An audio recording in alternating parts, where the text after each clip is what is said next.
Hello दोस्तों, मैं हूं आकाश और आज हम एसएससी जेई मैकेनिकल के लिए प्रीवियस ईयर क्वेश्चन को डिस्कस करने वाले हैं जो आपकी तैयारी को बूस्ट दे सकता है, क्योंकि हर साल एसएससी जेई 10 to 20% आपके प्रीवियस ईयर क्वेश्चन को पूछता है। या क्वेश्चन का डेटा चेंज हो सकता है लेकिन टाइप वही सेम रहता है, या फिर क्वेश्चन को वो सेम ही रख के पूछ लेता है। तो आइए स्टार्ट करते हैं क्वेश्चन।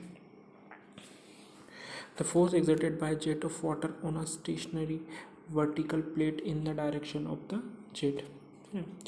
तो देखिए क्या बोला है कि एक स्टेशनरी क्या है, आपकी प्लेट है। ये स्टेशनरी प्लेट है और इस पे नोजल से फोर्स लग रहा है। तो हम जानते हैं न्यूटन के सेकेंड लॉ से कि जो होता है आपका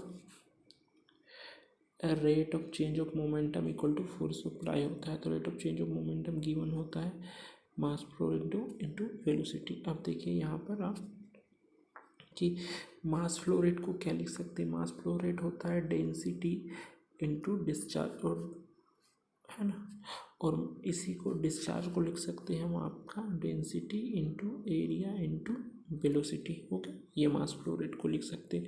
तो आगे देखिए हमने क्या लिखा था, आपका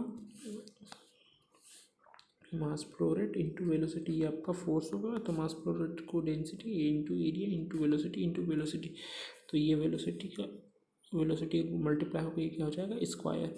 ओके, तो आपका आंसर क्या हो जाएगा, ए ऑप्शन आपका करेक्ट हो जाएगा। आइए अब नेक्स्ट क्वेश्चन देखते। हेलो दोस्तों, मैं आपको पहले ये क्लियर कर दूं कि मैं हर एक क्वेश्चन को आपको क्रिस्टल क्लियर समझाने का प्रयास करूंगा और आपको इसमें बहुत मज़ा भी आने वाला है और हर कुछ नई चीज़ें भी सीखने को मिलेगी जो आपने इससे पहले कभी नहीं सोची कि किस तरह से क्वेश्चन को अटेम्प्ट करना है। इस तरह भी आप सीख पाएंगे।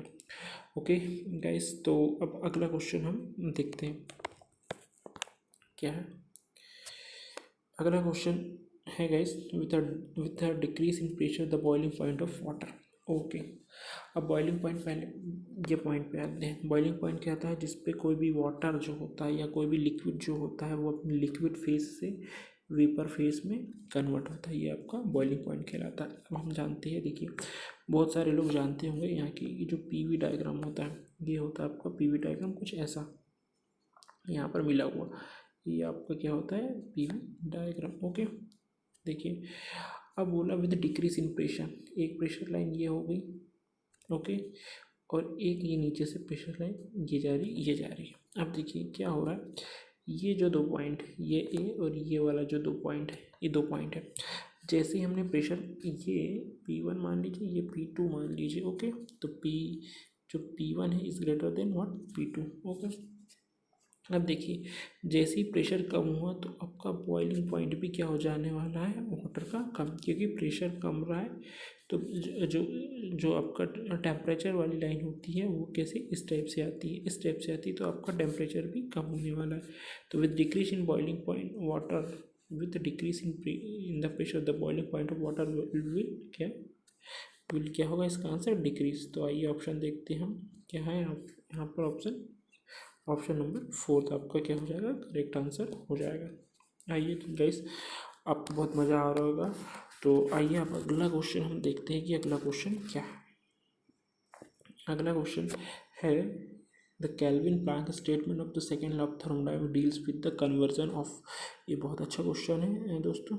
आइए हम इसे सॉल्व करते हैं कि हम इसको कैसे सॉल्व कर सकते हैं। देखिए केल्विन प्लैंक स्टेटमेंट आप लोग सभी ने पढ़ा होगा। इसने क्या कहा था कि हम जो कंटिन्यूस वर्क ले रहे किसी भी इंजन से, वो सिंपल भाषा में बता रहा हूँ मैं आपको कि हम यदि किसी इंजन से कंटिन्यूस वर्क लेना चाहते तो वहाँ पर आपको एक सिंक की ज़रूरत होगी। मतलब आप ओनली वन रिजर्वायर, ये सोर्स एक रिजर्वायर, आप ओनली वन रिजर्वायर के थ्रू कंटिन्यूस वर्क नहीं ले सकते, आपको एक सिंक की ज़रूरत होगी ही होगी। ये था केल्विन प्लैंक का स्टेटमेंट। ये आपको मैंने सिंपल भाषा में बता दिया। ओके, तो केल्विन प्लैंक स्टेटमेंट किसको किससे रिलेट करता है, देखिए यहाँ पर क्या है आपका, ये होता है आपका क्यू, और क्यू को रिलेट किया उसने किससे, वर्क से। तो क्यू रिलेट हो रहा है क्यू रिलेट हो रहा है कैसे वर्क से। ओके गाइस, तो आपका आंसर क्या हो जाएगा, जो क्यू को क्या बोलते हैं, हीट रिलेट टू वर्क। तो आपका जो आंसर होने वाला है वो कौन सा होने वाला है, ऑप्शन नंबर 1, ये होता है केल्विन प्लैंक का स्टेटमेंट। ओके, अब आइए अगला क्वेश्चन देखते हैं कि अगला क्वेश्चन क्या है। अगला क्वेश्चन है गाइस, यदि सेशन पसंद आ रहा है तो इसको शेयर और सब्सक्राइब जरूर करिएगा। अगला क्वेश्चन है the pulley which is used to increase the angle of contact is called. देखिए द पुली, पहले ये बेल्ट ड्राइव की आप स्पेसिफिकेशन समझते हैं, ये बेल्ट ड्राइव होती है, ये बेल्ट ड्राइव होता है, ये बेल्ट ड्राइव होता है। ओके, अब क्या होता है कि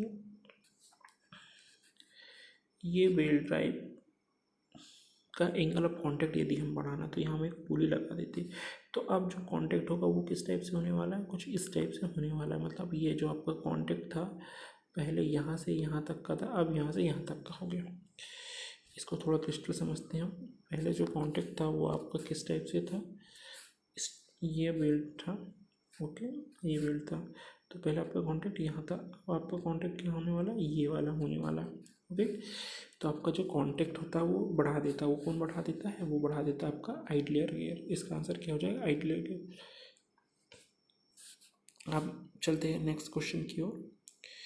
नेक्स्ट क्वेश्चन क्या कहता है आपसे, देखिए oil is flowing in a pipe of 30 centimeter 30 centimeter diameter with a velocity of 2 meter per second at another। देखिए दोस्तों अगला क्वेश्चन है oil is flowing in a pipe of 30 centimeter diameter with velocity 2 meter per second in another section of pipe, the diameter is 20 centimeter। मतलब आपका पहले कितना है 30, फिर डाया आपका कम हुआ है और ये डाया हो गया आपका 20, मतलब ये 30 डायामीटर है और ये आपका 20 डायमीटर। पाइप का में दोस्तों सीरीज में हम जानते हैं जब पाइप सीरीज में तो डिस्चार्ज क्या होगा, बेल इक्वल होगा। यदि डिस्चार्ज इक्वल होगा तो हम जानते हैं कि डिस्चार्ज को क्या लिखा जाता है, डिस्चार्ज को लिखा जाता है आपका, देखिए डिस्चार्ज को क्या लिखा जाता है दोस्तों, डिस्चार्ज को लिखा जाता है, एक मिनट दोस्तों, area into velocity equal to area into velocity. Okay, अब देखिए एरिया है, यहाँ पाइप है तो पाई बाय 4 से पाई बाय 4 कट गया, तो मैं उसको नहीं लिख रहा, मैं डायरेक्ट डाया का स्क्वायर लिख रहा हूँ, गुणित वेलोसिटी लिख रहा हूँ और गुणित डाया का स्क्वायर इंटू वेलोसिटी लिख रहा हूँ। इसको 1.1 इसको 2, अब इसको 2 देना चाहते हैं तो दे सकते हैं। ओके, तो देखिए क्या होगा आपका 30 का स्क्वायर इंटू 2 इक्वल टू 20 का स्क्वायर इंटू वट, वेलोसिटी की वैल्यू चाहिए हमें। ओके, अब देखिए ये 30 का स्क्वायर है ना। ओके, ये 20 से 20 कैंसिल हो जाएंगे, ये 9 हो जाएगा और यहाँ जो 4 होगा वो एक 2 को काट जाएगा, डिवाइड बाई 2 नीचे आ जाएगा। तो इसका आंसर क्या हो जाने वाला है 4.5। डायरेक्ट कैलकुलेशन नहीं किए है दोस्तों, तो आप एक बार कैलकुलेशन करिएगा। ओके, तो आपका आंसर जो हो जाएगा वो 4.5 हो जाएगा। इस टाइप के क्वेश्चन को आपको डायरेक्ट करना है, ना कि फॉर्मूला लिखना है, पाई बाय 4 को काटना है। आप डायरेक्ट, क्योंकि आपके SSC JEE एग्ज़ाम के लिए आपको सिर्फ 1 मिनट से भी कम मिलने वाला है, तो आप कृपया स्पीडली इस क्वेश्चन को पढ़ें और सॉल्व करें। ओके, अब अगला क्वेश्चन देखते हैं। अगला क्वेश्चन क्या है कि जो आपका तो compression ratio of an IC engine is define as, जो कंप्रेशन इंजन होता है आईसी इंजन का, उसका कंप्रेशन रेशो डिफाइन कैसे किया जाता है। तो देखो जो कंप्रेशन रेशो है उसको कैसे डिफाइन करेंगे, मैं एक ऑटो साइकिल का सिंपल आपको एग्जांपल लेके बता रहा हूँ। ये जैसे ये है, ये आपका एक क्या ऑटो साइकिल, इसको 1 पॉइंट, इसको 2 पॉइंट, इसको 3 पॉइंट, इसको 4 पॉइंट नाम दे दिए। ओके, अब ये देखिए आप कि ये जो 2 पॉइंट होता है, इस 2 पॉइंट को हम क्या बोलते हैं, क्लियरेंस वॉल्यूम होते हैं, और 1 से 2 के बीच का जो डिफरेंस होता है वो क्या कहलाता है, ये स्वेप्ट वॉल्यूम हो जाता है। ओके, तो अब देखिए कंप्रेशन रेशियो क्या होता है। तो दोस्तों कंप्रेशन रेशियो होता है आपका, कंप्रेशन रेशियो होता है आपका V1 divide by V2। Okay, V1 को लिख सकते हो आप क्या, V1 को लिख सकते हो आप V2 plus BS divide by V2। Okay, तो ये V2 से V2 कैंसिल हो जाएगा, तो जो आपका 1 प्लस इतना कुछ बचने वाला है आपका। ओके, तो 1 plus swept volume divide by clearance इतना बचने वाला है। तो देखिए ऑप्शन में कौन सा ऑप्शन इस में शिकार है, तो आपका ऑप्शन नंबर क्या हो रहा है, थर्ड। तो आपका जो आंसर होने वाला है दोस्तों वो क्या हो जाने वाला, थर्ड।